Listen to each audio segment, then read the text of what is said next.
Salmos de número 46 diz: Deus é o nosso refúgio e fortaleza, socorro bem presente na angústia, pelo que não temeremos, ainda que a terra se mude, ainda que os montes se transportem para o meio dos mares, ainda que as águas rujam e se perturbem, ainda que os montes se abalem pela sua braveza. Há um rio cujas correntes alegram a cidade de Deus, o santuário das moradas do Altíssimo. Deus está no meio dela, não será abalada. Deus a ajudará ao romper da manhã. A emoção do salmista, a profundidade em falar sobre esse Deus que é refúgio no dia da angústia, ou seja, quando tudo desaparece, quando as esperanças se esvaem, quando tudo verdadeiramente acaba. Deus é o nosso refúgio, refúgio e fortaleza. Isso é a certeza de que se você estiver no pior dia da sua vida, quando tudo aparentemente não ter mais esperança, e você correr para o Senhor, qualquer um pode te negar o auxílio, qualquer um pode te negar o abraço, qualquer um pode te negar o socorro, porém Jesus, o Senhor, não negará. E é por isso que muita gente surge na fé quando o pior dia da história se apresenta. É por isso que muita gente surge do nada quando as intempéries da vida se instalam. Você já viu gente que você olhou e disse assim: esse aí nunca, e de repente está vivendo em Jesus uma história extraordinária? Você já viu gente que entra para penitenciária e no outro dia aceita Jesus como Salvador? Você já viu gente que de repente perdeu tudo e no outro dia virou crente? Aí tem gente que tem preconceito. Eu acho isso maravilhoso. Tem duas coisas que nos aproximam do eterno. Um é o dia mau, e o outro é o dia mau de alguém. Basicamente, nós corremos para Jesus porque sabemos que não há para onde correr. Agora, olha qual é a questão importante aqui, porque a Bíblia fala refúgio, e refúgio não é uma casa, refúgio é um lugar temporário.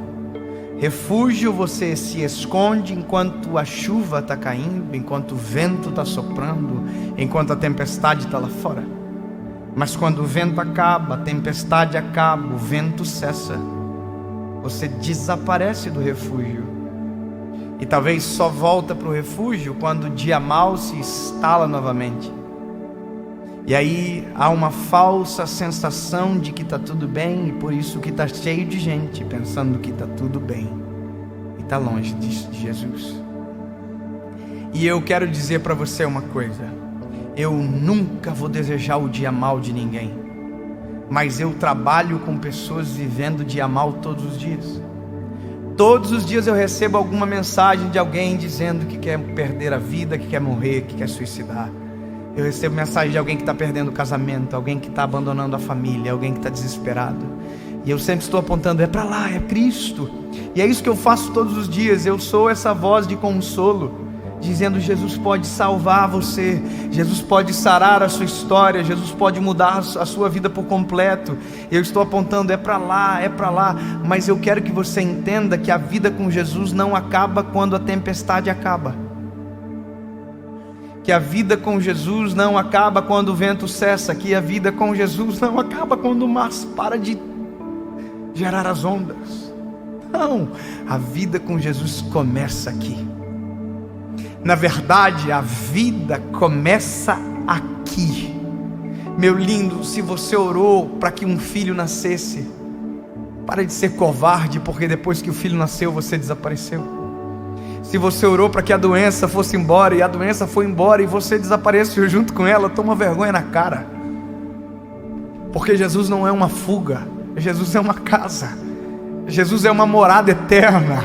Jesus é um lugar seguro para sempre. Jesus não pode ser para você apenas um refúgio de tempestade. Jesus tem que ser para você uma morada permanente. Jesus é socorro bem presente no meio da tribulação, mas Jesus também é a mão estendida em todo o tempo. Você apareceu pela demanda, Ele surgiu pela sua história. Você veio pelo hoje, Ele veio pela sua eternidade. Aleluia. Você está pensando em viver só agora, Jesus está querendo você para sempre. Ah, que coisa maravilhosa. Você tem as escolhas, lindo. Você pode apenas se relacionar com Ele quando tudo está mal, mas você pode olhar para tudo aquilo que está bom e ter uma razão para ficar para sempre perto dEle. E eu vou te dizer, a Bíblia conta que um tolo construiu uma casa sobre areia, e a tempestade veio, o vento veio, a tempestade veio, e a casa foi destruída. Mas alguém sábio construiu a sua casa sobre a rocha. Primeiro era a sua fuga, agora é a estrutura da sua casa, da sua eternidade. E se você quiser, será para sempre. Aí a Bíblia diz que o que construiu a casa na rocha, esse veio o vento, a chuva, a tempestade, e a casa não destruída foi.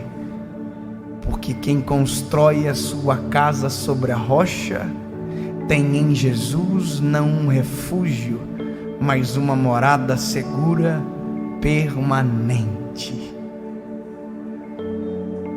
Termino dizendo para você, Salmos, esse que a gente leu, eu vou repetir para você. Salmos 46. Deus é o nosso refúgio e fortaleza, socorro bem presente no meio da tribulação. Agora, escute isso aqui. Quem se refugia vive o final de uma tempestade e talvez desapareça. Agora, o Salmo 91 é aquele que habita. Não é o que se esconde, não é o que se refugia, é aquele que habita. Aquele que habita no esconderijo do Altíssimo, a sombra do Onipotente descansará.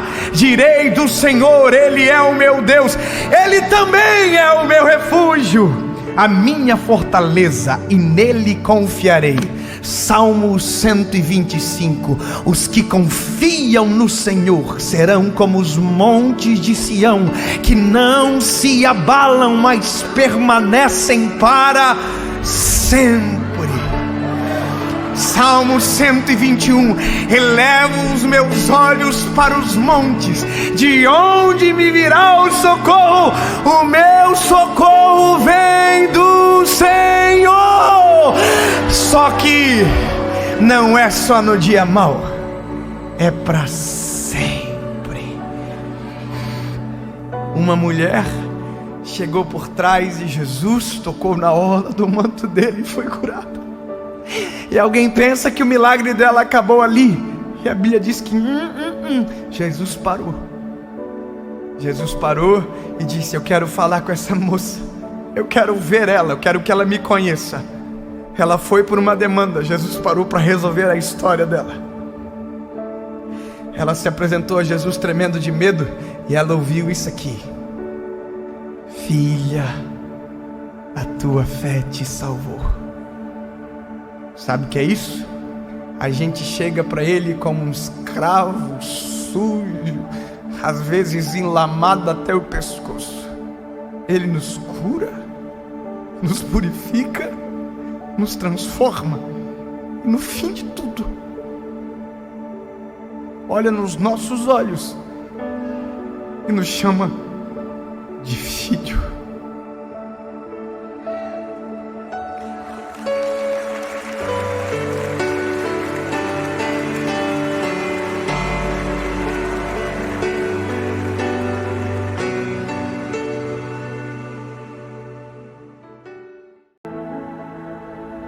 Segunda carta de Paulo a Timóteo, capítulo de número 1, verso de número 4, diz: desejando muito ver-te, lembrando-me das tuas lágrimas para me encher de alegria.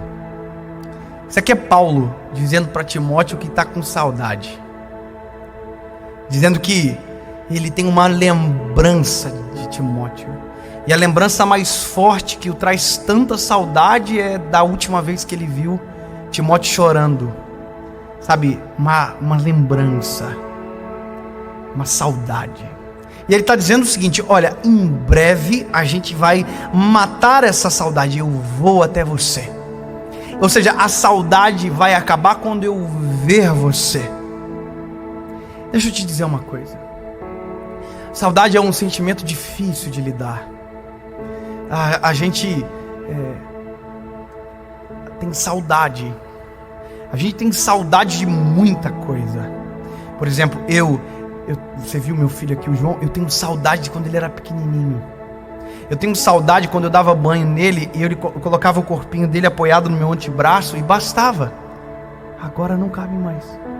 O tempo passou. Ou seja, essa saudade é impossível de eu matar. Não dá para voltar atrás. Sabe, eu tenho saudade, mas tenho noção de realidade. Ele só cresce, cada vez mais cresce. Agora, eu tenho saudade do meu avô. Meu avô faleceu com 56 anos de idade. Essa Bíblia dele era dele. Ficou uma herança para mim. Sabe, eu tenho saudade dele. Tem dia que eu me lembro de coisas, por exemplo, que aconteceram. Eu me lembro do último culto que eu estava na igreja onde ele estava. Eu me lembro que eu subi as escadas, as laterais da escada da minha igreja, encontrei ele no meio do patamar, abracei a barriga dele. Eu me lembro uma vez que nós fomos viajar, eu e os meus pais, eu e minha mãe, e eu pedi pro vovô: dá um dinheiro para mim. E a minha mãe falou: não dá pai, não precisa. Mãe com essas bobices, né? E eu me lembro que o meu avô falou: tá bom, não vou dar não. Ele me chamou assim, eu sentei no colo dele, ele pegou R$1 e colocou no meu bolso. Uau, que saudade. Mas já não dá mais para matar essa saudade porque ele morreu.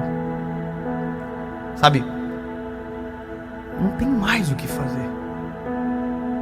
Agora, as saudades que a gente consegue matá-la, que a gente consegue vencê-la, aquela que a gente tem o direito de refazer o caminho e abraçar de novo, beijar de novo, perdoar, pedir perdão, estender as mãos de novo, matar a saudade. Sabe, eu lido com pessoas que morrem de saudade da presença de Deus. Engraçado isso, ter saudade de algo que está disponível. Eu conheço pessoas que têm saudade do pai, mas o pai mora na mesma cidade. Gente que tem saudade daquilo que dá para acabar com o sentimento. Tá com saudade, vai até onde a pessoa está, abraça, acabou. A saudade vai virar alegria. Eu me lembro de José. José estava preso no Egito e de repente os irmãos dele chegaram e agora ele estava como governador do Egito. Mas havia saudade no coração dele, saudade de Jacó, seu pai, saudade dos seus irmãos, mas ele estava contendo a saudade com os irmãos à frente dele. Às vezes me parece que orgulho para muitos é mais poderoso que saudade. Prepotência às vezes é mais poderoso que saudade, mas saudade é mais importante. Por que eu estou dizendo isso para você? Porque tem dias que eu sinto saudade de coisas que não dá para voltar atrás, não dá para refazer o caminho, não dá para abraçar, não dá para beijar. Mas tem dias que eu sinto saudade de coisas que dá para ligar, que dá para olhar nos olhos, que dá para abraçar, que dá para se envolver novamente. Quer ver uma coisa? Eu estava com saudade de ir na igreja onde eu aceitei a Jesus. Engraçado, né? Saudade. Está a 14 quilômetros da minha casa. Eu estava com saudade de ir na minha igreja local. Eu viajo demais e meu pastor me abençoou para isso, mas eu também preciso matar a saudade.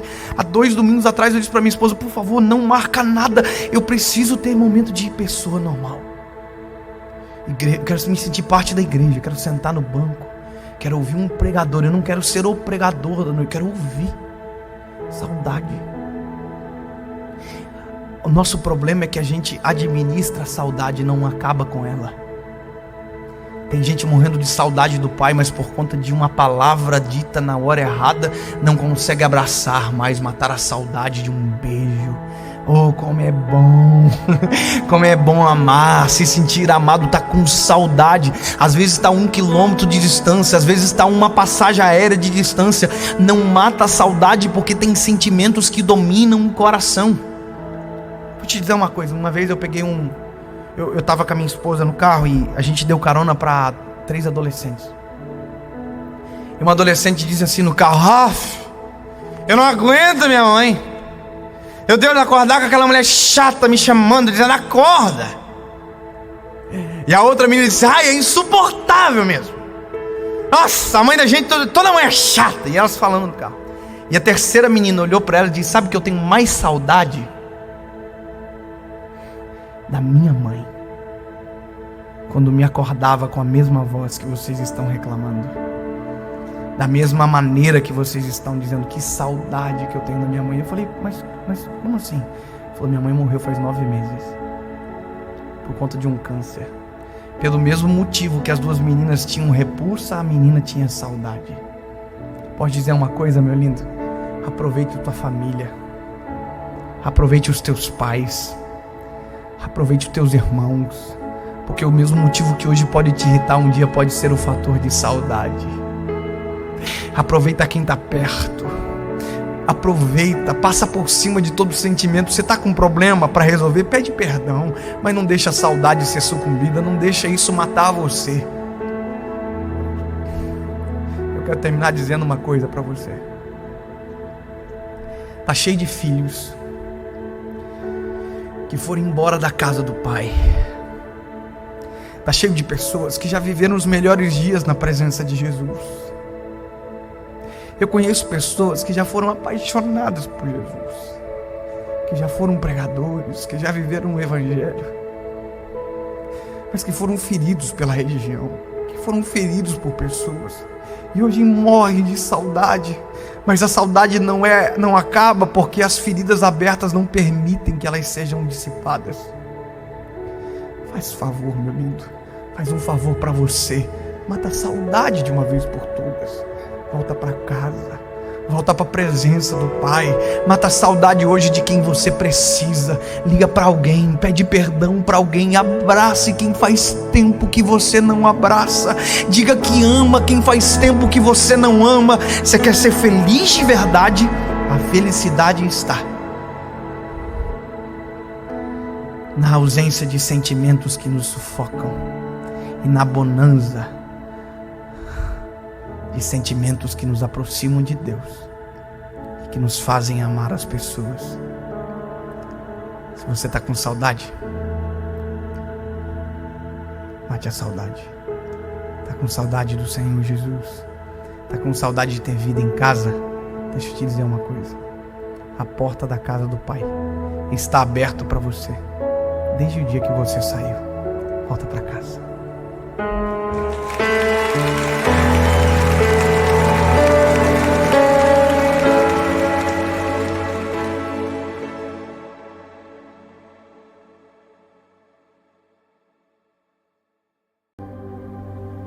Josué capítulo 24, verso de número 15, diz a Bíblia: porém, Se vos parece mal aos vossos olhos servir ao Senhor, escolhei hoje a quem servais.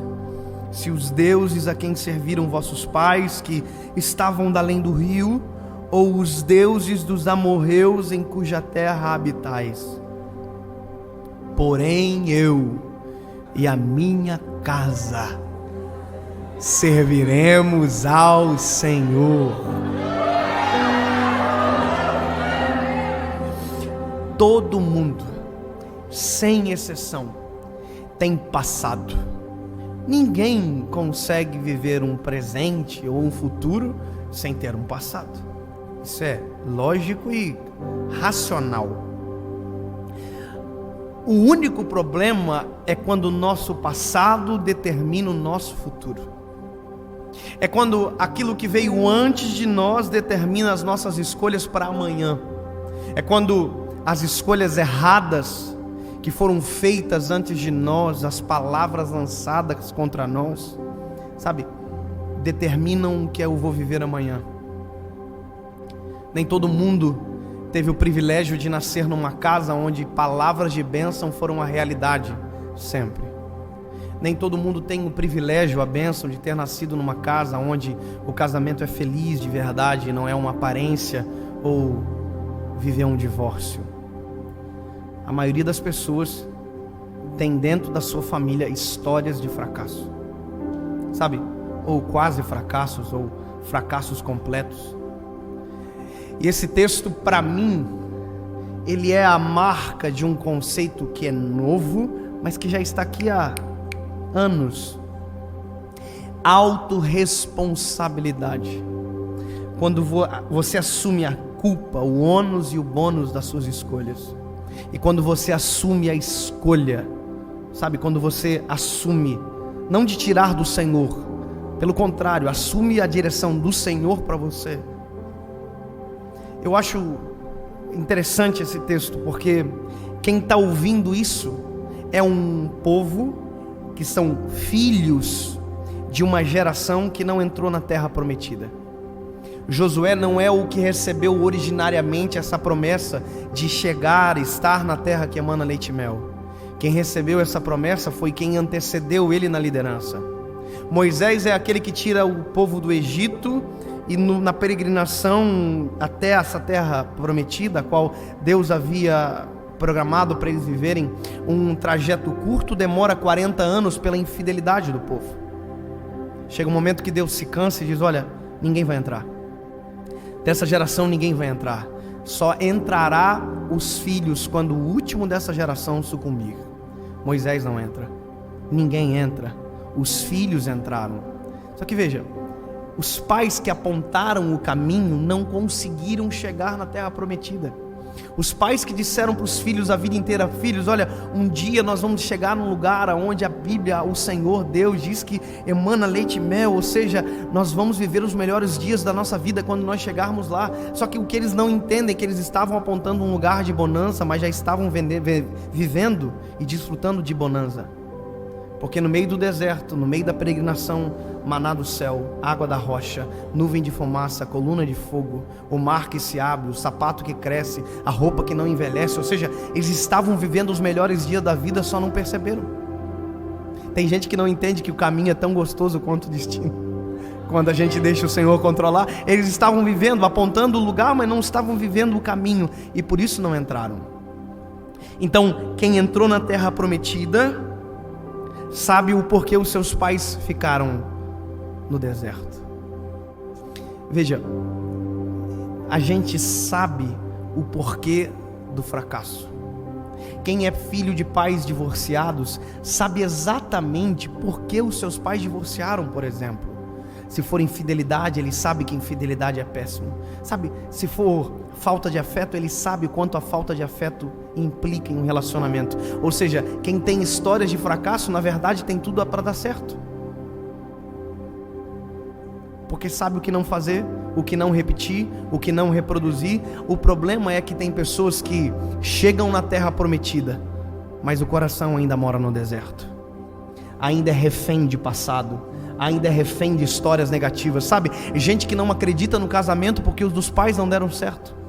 gente que não acredita na família porque a sua família não deu certo, gente que não acredita mais nas pessoas porque desacreditou, porque viu dando errado dentro de casa, na sua história. Veja, você não é refém daquilo que deu errado.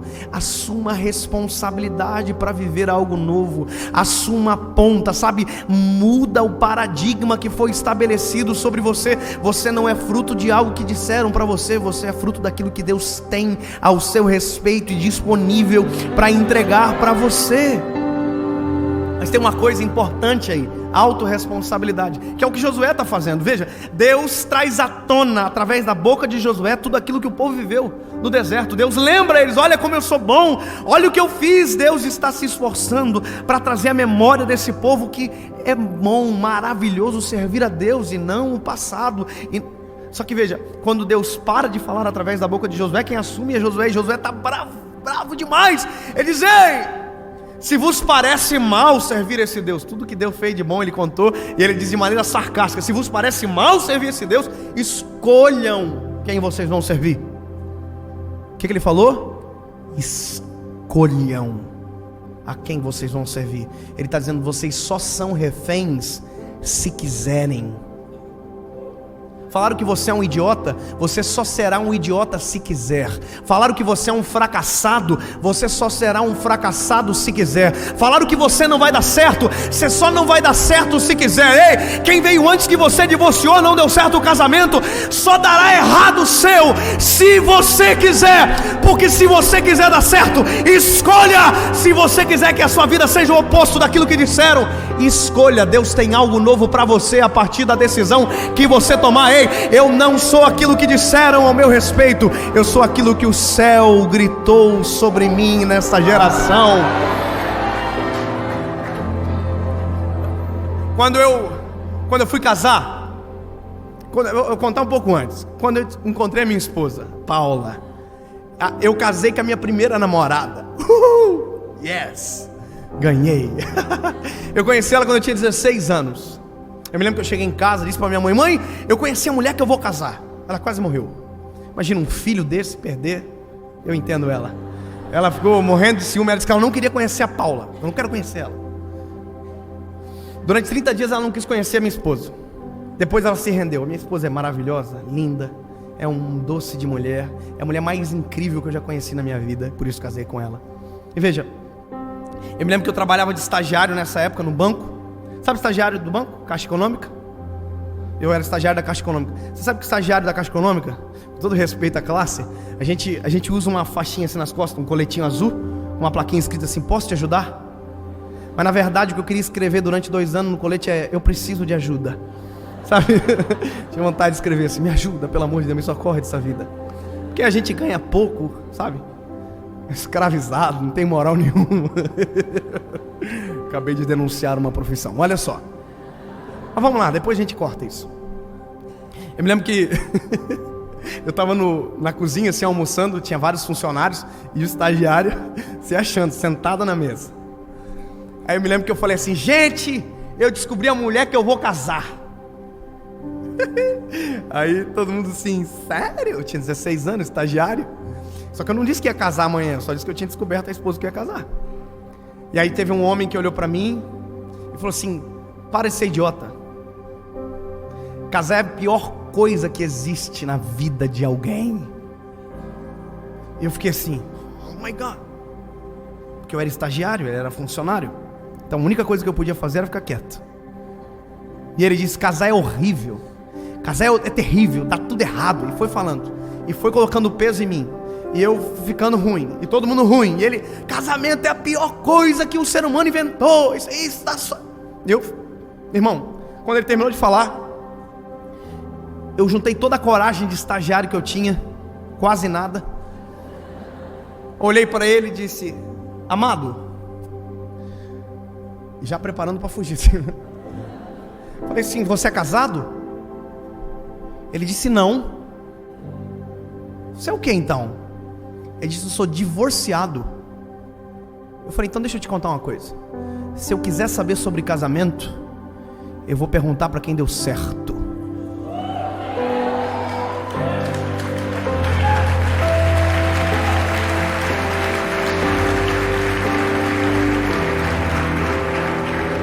Me lembro de no final do dia passar na mesa de gerente, assinar uma folha. Brincadeira. Mas deixa eu te dizer, a gente tem que fazer isso. A gente tem que parar de aceitar lixo de gerações que foram passadas para nós. A gente tem que parar de aceitar legados de maldição. Para de se vitimizar, para de colocar a culpa em quem veio antes, que você assume a responsabilidade. Ei, o meu casamento será feliz. Teve divórcio no casamento de vocês, da família de vocês, dos pais de vocês? Olha pra cá. O meu casamento vai dar certo. Teve adultério? Eu serei fiel à minha esposa até o final. Sabe, porque a gente escolhe. É o que Josué está dizendo. Ei, se vocês quiserem dar errado, o problema é de vocês, porque eu e a minha casa serviremos ao Senhor. Você está entendendo? Ele está dizendo: ei, eu não sou refém do passado, eu não sou refém de um modelo fracassado que está posto. Deus tem algo novo para mim, Deus tem algo bom para minha história. Eu não sou refém. Tem gente que vive isso, sabe? O pai bateu nele, ele tem um filho, ele bate no filho. Para de passar aquilo que te fez chorar adiante. Para de passar aquilo que te machucou adiante. Eu estava assistindo um filme com a minha esposa esses dias, e a gente estava assistindo um filme onde o filho estava no quarto chorando e os pais na sala brigando. E eu e minha esposa vivemos isso. Os pais brigando na sala e a gente chorando no quarto escondido. Quantas vezes eu chorei escondido no quarto, na época que os meus pais não estavam bem, meu pai fora da igreja. Quantas vezes? E isso me doía demais. Sabe o que é isso? Eu sei o quanto dói ver a desunião dentro de casa. Portanto, eu tenho uma escolha. Eu tenho um filho agora. Eu tenho um filho, eu não vou fazer o meu filho passar por o que eu passei. Ele não precisa sofrer o que eu sofri. Sabe o que é isso? Eu decidi, eu e a minha casa serviremos ao Senhor. Isso é muito simples. Eu e a minha esposa, quando a gente foi casar, minha mãe falou para mim assim: filho, como você quer que seu casamento seja? Eu falei: como assim, mãe? Ela disse: você quer que seu casamento seja uma bênção ou um inferno? Eu falei: e não é óbvio, mãe? Eu quero que o meu casamento seja uma bênção. E ela disse para mim: então, escolha.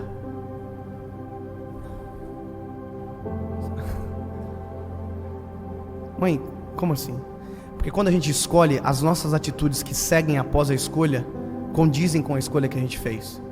Se eu quero ter um casamento feliz, eu sei o que não fazer e sei o que fazer. Eu tenho todos os motivos para não dar errado.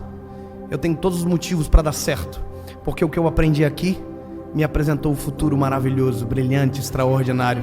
O que eu vi às vezes dando errado dentro da minha casa, isso é normal, só me ensinou aquilo que eu não devo fazer. Aí minha mãe falou assim para mim: escolheu? Então tá bom, então agora eu vou te dizer uma coisa. Convidou todo mundo pro teu casamento? Aí eu falei: convidei todo mundo, mãe. Falou: todo mundo mesmo? Eu falei: ué, como assim, mãe? Quem que a mãe tá falando? Minha mãe falou assim: Jesus. Você convidou para o seu casamento? A minha mãe é aquelas mulheres de oração violenta, irmão. Ela é crente mesmo. Orou 8 anos e Jesus salvou meu pai. Sabe o que é isso? É uma mulher que tomou a decisão. Eu só quero te dizer uma coisa: na ausência de sacerdote, se você não for o Josué dessa casa, Deus vai levantar o menino, a menina, a mulher. Na ausência de sacerdote, Deus levanta você para gritar bem alto: eu e a minha casa serviremos ao Senhor. É só um adendo para você. Sabe, a minha mãe olhou para mim e disse: convidou Jesus? Eu falei: não, mamãe, então convida. Só que eu tinha um problema. Qual é o meu problema? Eu sou chorão.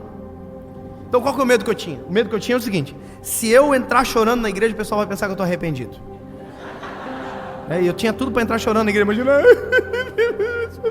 todo mundo dizia: ó, está arrependido. E aí eu orei 7 dias, jejuei 7 dias dizendo: Jesus, eu quero que o Senhor esteja no meu casamento. Só isso. Eu quero que o Senhor esteja, eu quero te sentir lá. Mas não quero chorar na cerimônia, eu quero chorar antes, se possível, para não fazer vergonha. Cheguei no casamento, eu me lembro que quando eu vi aquelas flores tudo brega, vermelha, coisa mais linda do mundo. Na época era a coisa mais linda, hoje é uma breguice total. As bolas de rosa, parecia um velório assim, cara, top. Mas nós achava a coisa mais chique do mundo. E a minha esposa ainda disse: olha, eu quero uma decoração para a igreja ou outra para o salão. Toda metida. E Deus atendeu o pedidinho dela. Mas deixa eu dizer, eu entrei na igreja, olhei tudo aquilo. Me lembro que eu comecei a sentir a presença de Deus. Entrei dentro de uma sala e eu gritei estava chorando, dizendo: Tu é maravilhoso, Tu veio, Tu é real, Tu estás aqui, Senhor, Tu és o meu Deus. E aí eu me lembro, irmão, que eu comecei a chorar, eu estava maquiado. Sabe, irmão, sabe? Oh my God. Péssimo, irmão, o maquiador deixou igual um robô, coisa mais feia do mundo.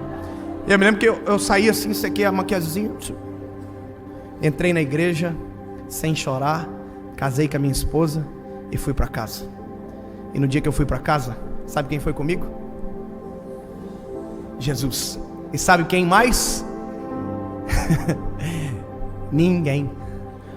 O passado ficou para trás, as coisas velhas se passaram e tudo se fez novo. Porque no meio do caminho do deserto eu construo uma estrada, e no ermo eu coloco um rio. Recomeça, viva algo novo.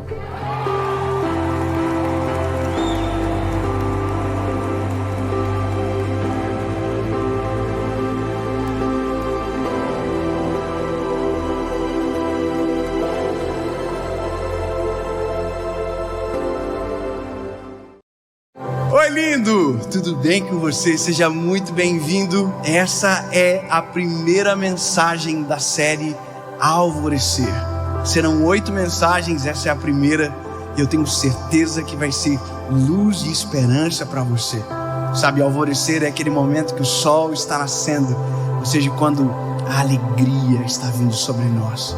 Eu quero te pedir um favor antes de começar, antes de entrarmos na mensagem, a primeira mensagem. Eu quero te pedir um favor. Curte o vídeo, isso ajuda a mensagem a ir ainda mais longe. É só curtir, é bem rapidinho. Comenta, manda para todo mundo. E claro, se você não é inscrito no canal, se inscreva. É bem fácil. É só você apertar o botãozinho aqui, ativar o sininho, porque toda a segunda-feira tem uma mensagem, faça chuva ou faça sol, para a sua vida aqui no nosso canal. Deus te abençoe e vamos para a mensagem e para essa série que vai ser extraordinária.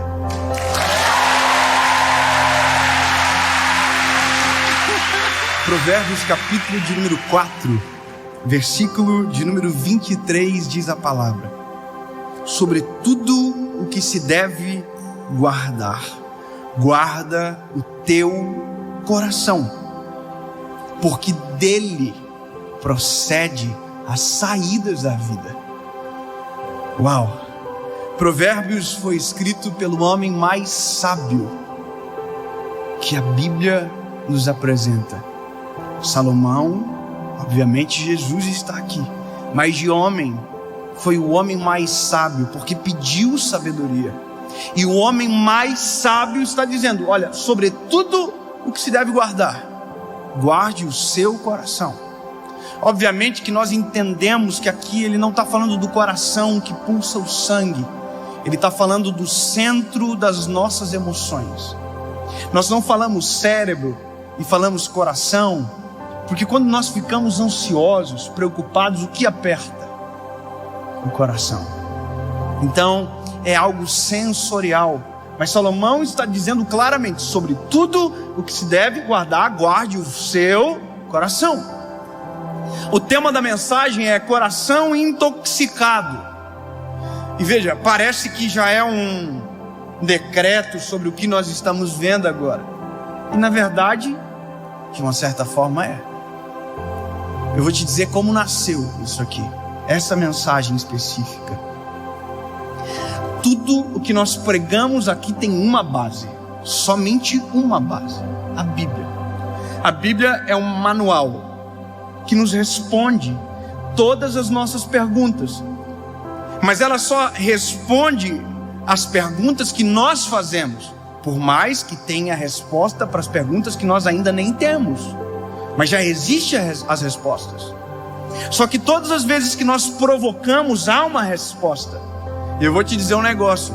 Eu estava vendo esses dias na internet, porque você não precisa assistir televisão para ver televisão. Pela internet você vê televisão, porque está o tempo todo uma informação. Aconteceu isso aqui, o outro lá.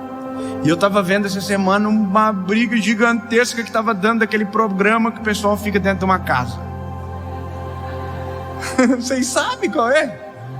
Nossa, aquele programa que o pessoal fica numa casa, que tem o time do bem, o time do mal, que tem o que todo mundo ama, que tem o que todo mundo odeia, e que nada mais é aquilo do que um panorama da sociedade presa numa casa. Você pode ter a sua crítica, você pode dizer o que é bom, o que é ruim, o problema é seu. Não estou dizendo sobre isso. Só estou falando que aquilo retrata a sociedade. Tem um pingo de fragmento de cada tipo de sociedade ou de pessoas que compõem uma sociedade. E aí você entende que existe o bom que parece mal, o mal que parece bom, o justo que é justo, o justo que parece, mas na verdade é injusto. Você vê o problema das mensagens trocadas erradas, você vê o cancelamento. Esses dias queriam matar uma mulher. Coitada da mulher, até agora a mulher não pôde sair nem, sabe? Porque vão pegar a mulher. Aí saiu um rapaz antes que também queria arregaçar com o menino. Só que o que me assustou foi ver quem não está lá dentro, quem não está convivendo lá dentro, aqui fora, odiando com tanta força, que me parece que ele estava lá dentro e ninguém viu. Um ódio compartilhado, uma coisa desencadeando, um ódio gratuito, perseguição, vontade de matar, ameaça de morte. Eu falei, Jesus, o que é isso? É um programa de televisão e tem gente aqui fora esperando a pessoa sair para dizer: eu vou pegar eu vou matar. Eu vi um rapaz dizendo: ameaçaram a minha mãe, ameaçaram o meu filho. E eu fiquei, Jesus, o que é isso? Isso é um retrato de uma sociedade. Só que eu sou um pregador do evangelho, e se eu tenho uma pergunta, eu consigo encontrar aqui uma resposta. E o que me preocupa é como é que o ser humano chega nesse ponto. Você já parou para pensar como alguém acorda de manhã, sai de casa e briga com alguém na rua sem nenhum motivo aparente e mata alguém no trânsito? Você já viu isso? Você já viu que tem alguém que às vezes saiu de casa e qualquer coisa tira ele do sério? E meu Deus, o que é isso? Eu fui, esses dias aconteceu uma cena comigo, falei, oh my God, que é isso? Eu estava dirigindo meu carrinho, e sabe quando você recebe aquela mensagem no WhatsApp que dá vontade de ver, e que você não quer parar o carro para ver, mas a lei de trânsito diz: não mexe no telefone. Mas eu mexi, pode dar multa. Eu fiz errado, eu sei que eu fiz errado, eu fiz algo que não poderia ter sido feito. Eu peguei o telefone e estou aqui dirigindo aqui com uma mãozinha aqui e ouvindo o áudio. Passou uma mulher do meu lado, baixou o vidro e falou assim: ó, pastorzinho fake! Sou eu. Falei, eu fiquei morrendo de medo. Ela falou assim: Jesus tá vendo, hein, pastorzinho fake, que você tá no telefone. E foi embora. Oh my God, eu falei, Jesus. E o que me assustou não foi ela ter me chamado a atenção do meu telefone, foi ela ter falado pastorzinho fake, falso e pastor no diminutivo.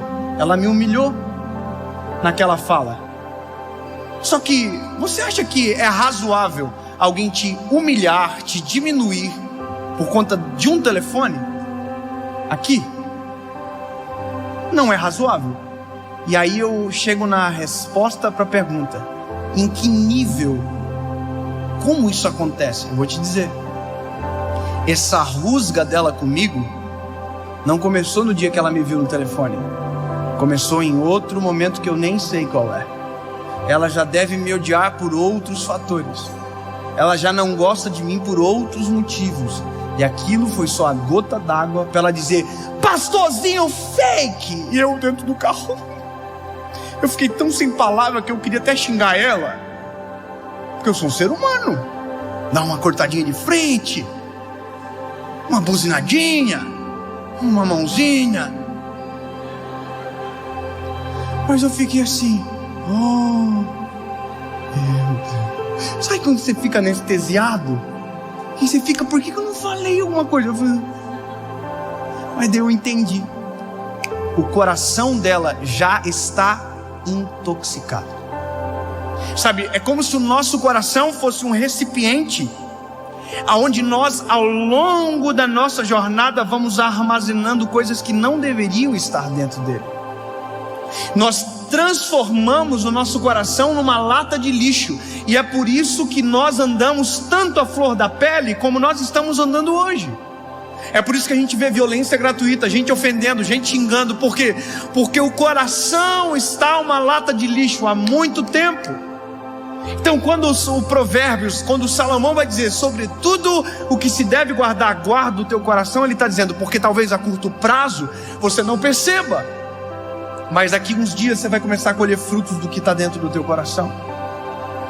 E é engraçado que a minha mãe, ela já diz isso para mim lá atrás. Ela sempre diz: filho, cuidado quando você estiver no trânsito, não buzina para ninguém, porque você nunca sabe o caminhão de lixo que a pessoa está carregando dentro de si. E isso gravou. Só que aonde eu quero chegar? Eu quero chegar ao seguinte: existem formas preventivas e existem formas que resolvem esse problema. Sabe, não é fácil? Não é fácil. Mas o que nós vamos fazer? Sabe, como pregador do evangelho, da boa nova, da mansidão, que eu falo sobre Jesus, esses são os argumentos, esses são os mecanismos do evangelho, um exemplo perfeito de mansidão, justiça, benevolência, compaixão, amor. E aí eu olho para a sociedade não tem mais compaixão, benevolência, paixão nos olhos.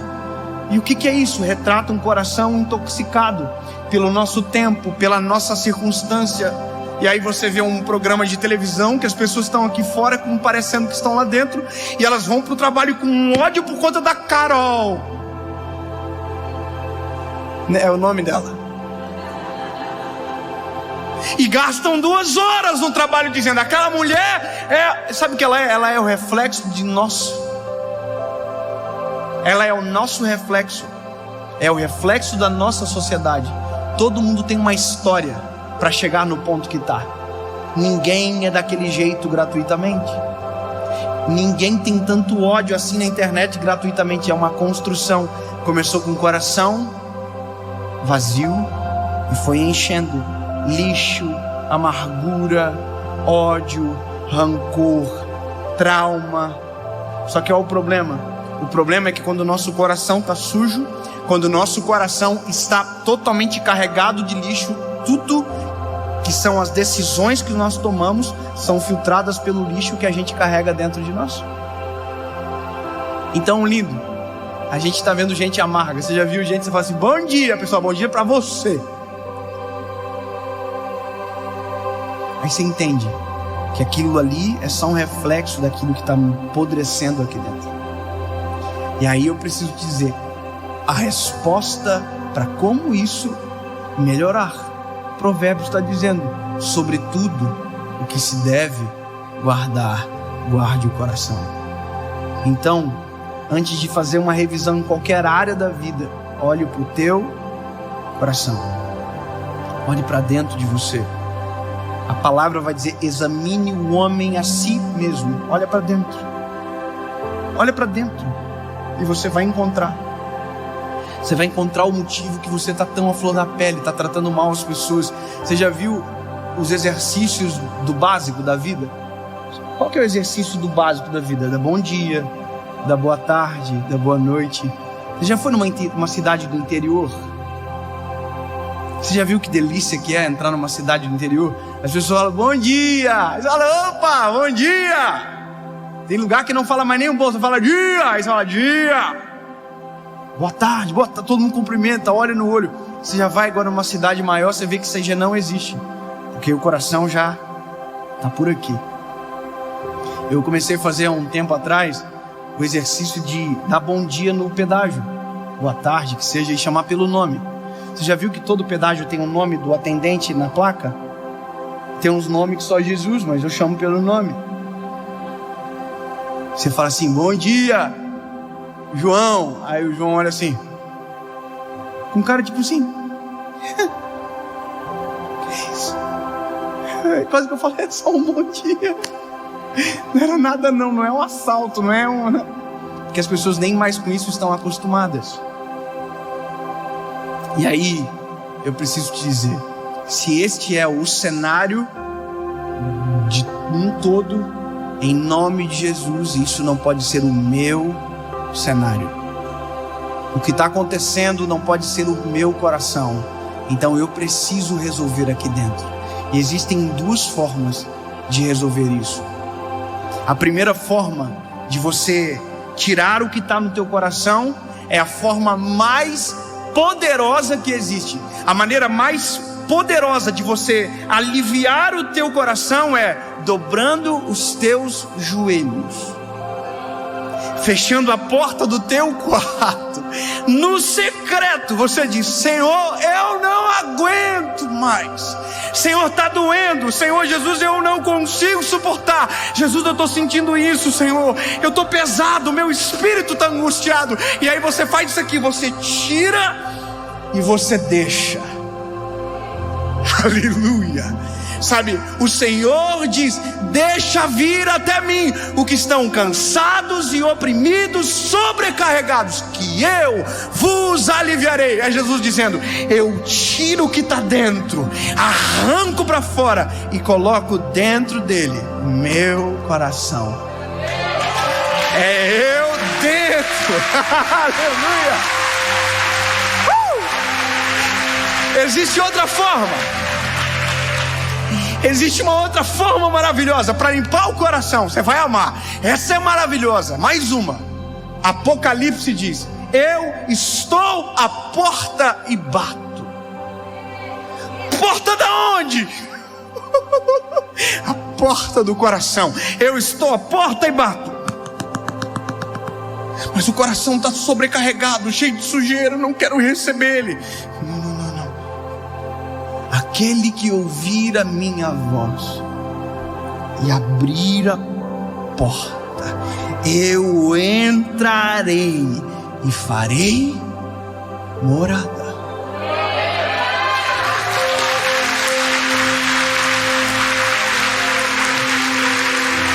Aí você vai dizer: mas como assim fazer morada? Ele vai morar num ambiente sujo? Oh, bebê, quanta ingenuidade.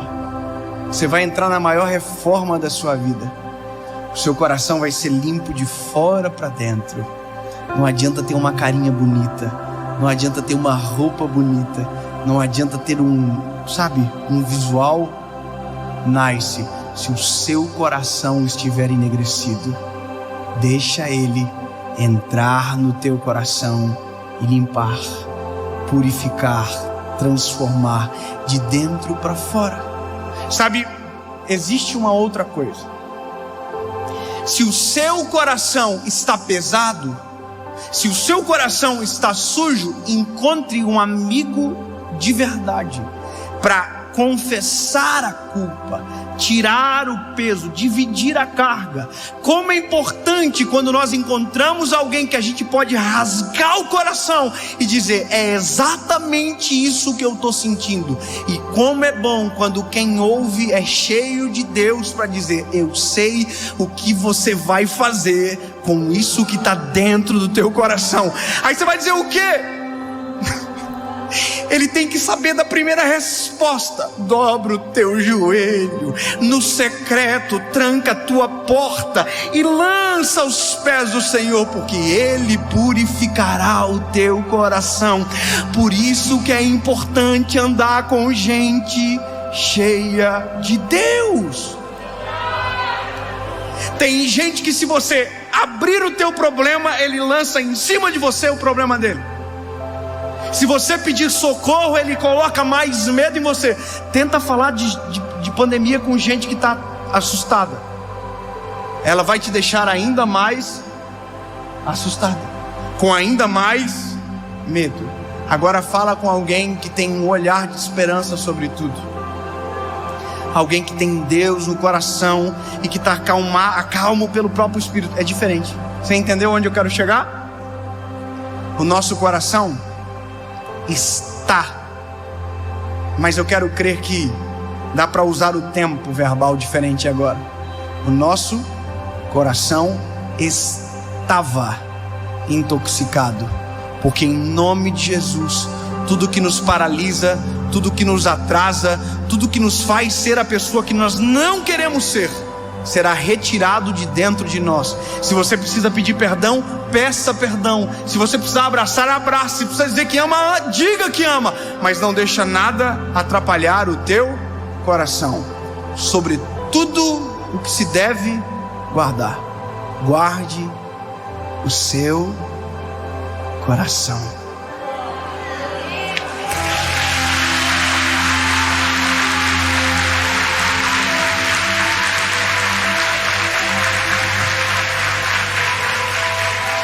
Deus, no nome de Jesus, Pai, no nome de Jesus nós oramos neste momento.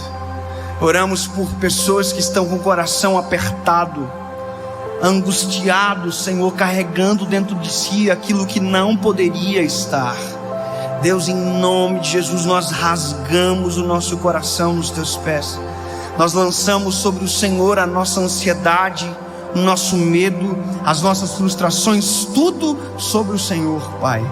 Deus, em nome de Jesus, purifica o nosso coração, limpa de dentro para fora e nos faz enxergar o mundo de uma perspectiva totalmente nova, coração puro e cheio da tua presença, em nome de Jesus.